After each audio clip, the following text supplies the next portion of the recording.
Alejandra Mena Mercado. Soy de la Falla Barri San Gregori.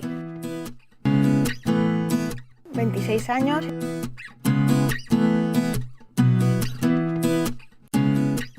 Trabajo de administrativa en una cadena de supermercados, ¿vale? Y mi trabajo me gusta bastante. Es un trabajo, aunque parezca que es todo el día con papeles, no es rutinario, porque vas haciendo cosas diferentes.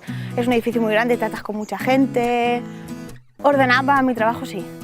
Me gusta tener las cosas ordenadas, saber lo que estoy haciendo, cada cosa en su sitio. Pero el punto negativo es que no me gusta que se meta mucho en lo que yo estoy haciendo.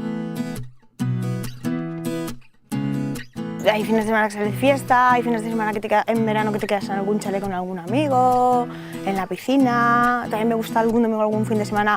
Pues hoy no sé qué hacer, pues cojo el coche y me voy a visitar un pueblecito cercano por aquí que no os conozca. No siempre lo mismo, la rutina no. Albarracín es un pueblo muy bonito.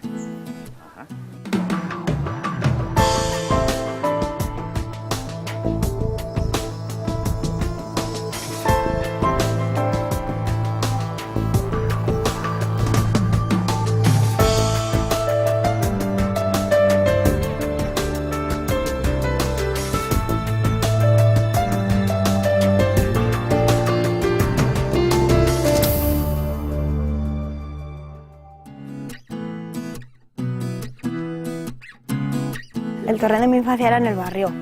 Ahí vivíamos un poquito aparte. El barrio siempre ha sido apartado, como otro torrente. ¿Qué barrio es? El barrio San Gregorio.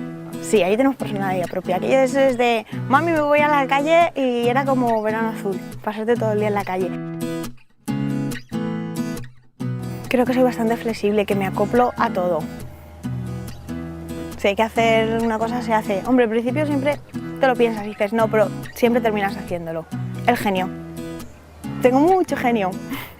Un pronto que lo tengo que controlar y no sé controlarlo.